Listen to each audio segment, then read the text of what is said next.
Hello guys, good morning. Welcome back to our YouTube channel Maths Tutorial by Divya. This is our lecture number 12, chapter number 4, Determinant. In this video lecture, we will find area of triangle and Cartesian equation of line.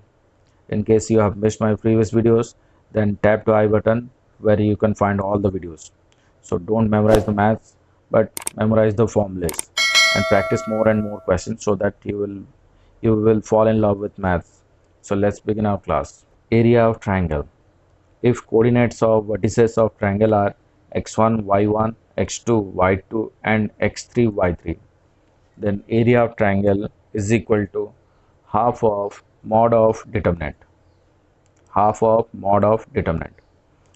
That is half, इसको लिखते हैं अगर हमारा तीन coordinate है x1, y1, x2, y2, x3, y3 तीन तो है ही, तो हम इसको लिखेंगे x1, y1 और 1, इसको लिखेंगे x2, y2 और 1, इसको लिखेंगे x3, y3 और 1. So find the area of triangle whose vertices are this. तो उसी तरह ही लिखते हैं, एरिया को हम डेल्टा से डिनोट करते हैं, is equal to half determinant of that is 5, 4, 1. कैसे लिखना है? 5, 4, 1, इसको भी 2, 5, 1, इसको भी 2, 3, 1.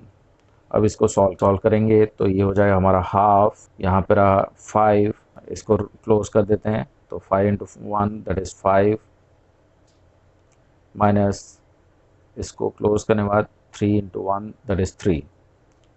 सिमिलरली यहाँ पे आ जाएगा हमारा -4 और ये इसको इसके रो और कॉलम को क्लोज करने के बाद 2 1 ज़ा 2 माइनस 2 1 ज़ा 2. फिर अगेन यहाँ पे आएगा हमारा +1, 2 3 ज़ा 6 माइनस 2 5 ज़ा 10. Okay done.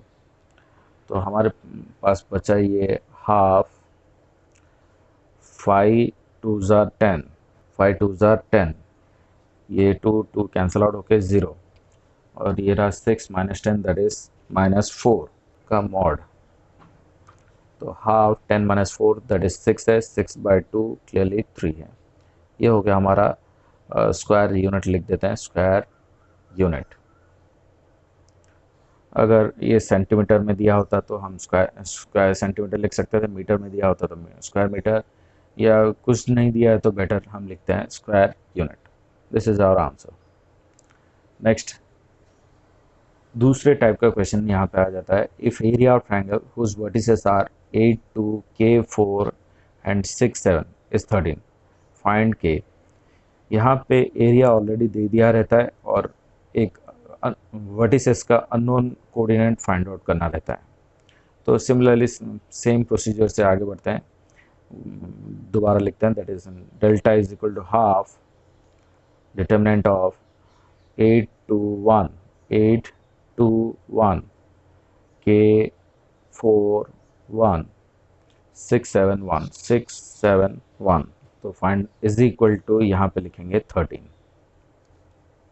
वहाँ पे हमें फाइंड आउट करना रहता था, यहाँ पे गिवन है. सो सॉल्व करते हैं. ये 2 उधर चला जाएगा तो 26 हो जाएगा. इसको सॉल्व कर लेते हैं. मॉड ऑफ यहाँ पे हम लिखते हैं 8 4 into 1 that is 4 minus 7 into 1 7 minus 2 close in दोनों को करते हैं तो k इंटू 1 k और माइनस 6 इंटू 1 दैट इज 6. फिर +1, इसको क्लोज करते हैं रो और कॉलम को तो 7 इंटू k 7k माइनस 6 4 ज़ा 24 इज इक्वल टू हमारा हो गया 26. तो 4 माइनस 7 दैट इज -3, तो ये हो गया -24 माइनस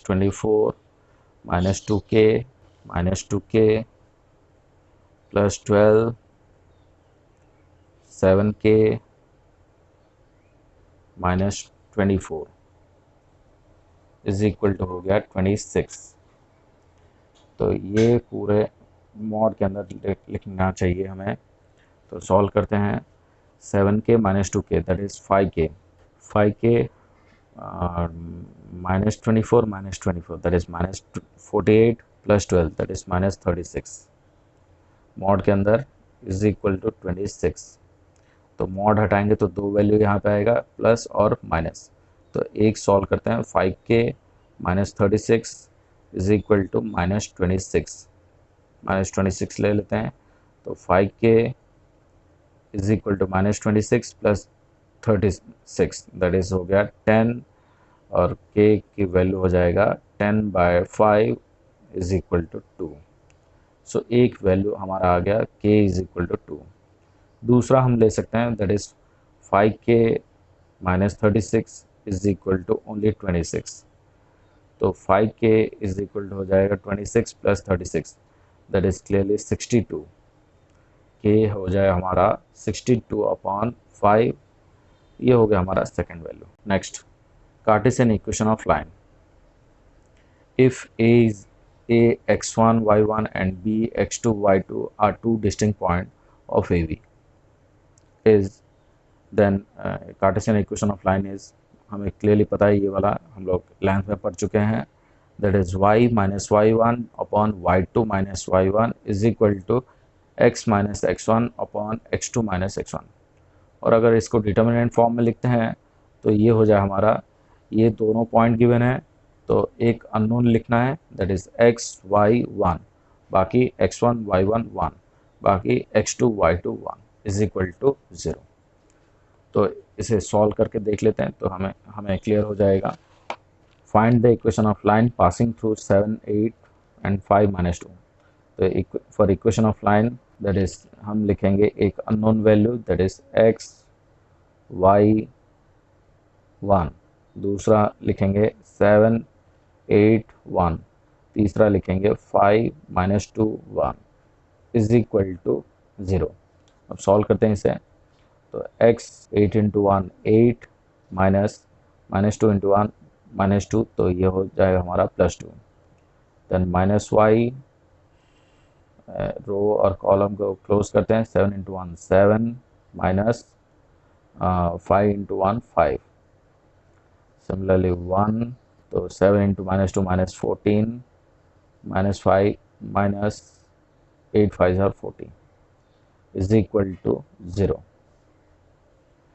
तो ये रहा हमारा 8 + 2 that is 10x, 7 - 5 that is 2y -2y, -14 -40 that is -54 is equal to 0। तो अगर 2 कॉमन लेते हैं तो क्लियरली हमें मिलता है 5x - y -27 is equal to 0। This is our required equation of line. So thanks for joining our class. Do like, share and subscribe my channel, and don't forget to hit the bell icon to have notification for my new videos. Thank you.